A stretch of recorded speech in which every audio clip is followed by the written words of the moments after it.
politicians go missing in D.C. Hours after Sean Hannity drops late-night bombshell. Over the past several days, the scandal involving the fake dossier that was used to smear President Trump has been in the news. We learned that traitor John McCain broke federal law to work with a foreign government to overthrow the president, where he collaborated with foreign spy Christopher Steele and his London firm Hulat. Sold it to Trump's political opponents.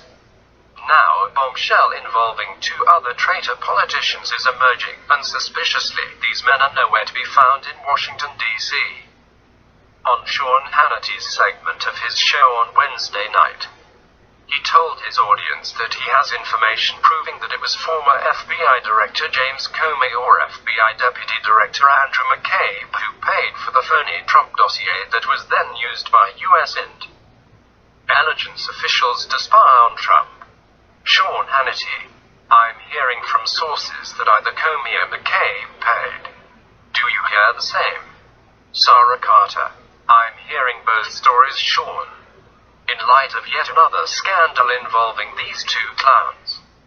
Now Comey and McCain have suspiciously gone radio silent, where they're most likely hunkering down in an effort to avoid the massive *T storm that's about to explode.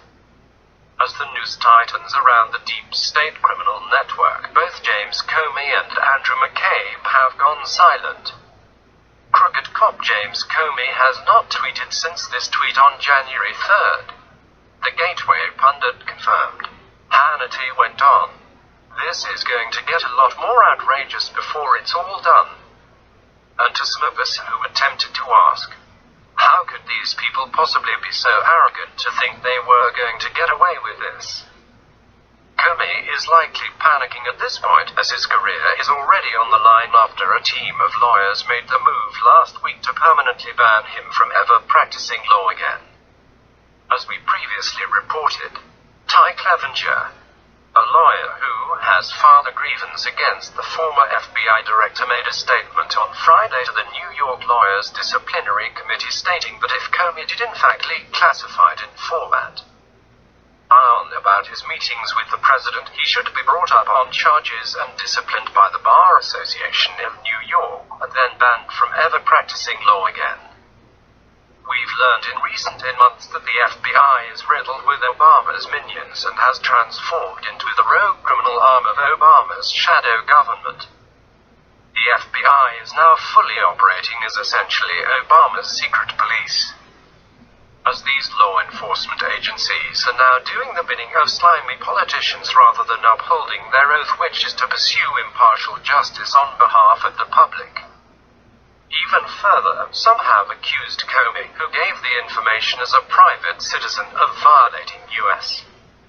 Code 793 of the Espionage Act. In added on to being the one who paid for the dossier, Comey has also been busted in recent months as the sole leaker who has been tipping the liberal media off with classified information within Trump's administration. The Washington Examiner reports, is James Comey in trouble for leaking his own notes? Fired FBI Director James Comey raised serious questions when he testified before the Senate Intelligence Committee that he was the source of leaked memos to the New York Times. My judgment was I needed to get the memos out into the public square, Comey said.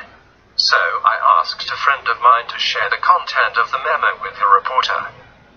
I didn't do it myself for a variety of reasons, but I asked him to because I thought that might prompt the appointment of a special counsel. The issue of whether doing so actually makes Comey a leaker of government information is not a black and white one.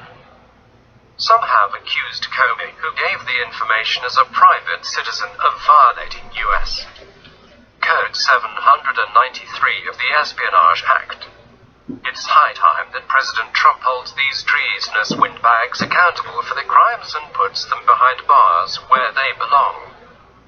It's truly unreal the level of treachery that exists in Washington, D.C.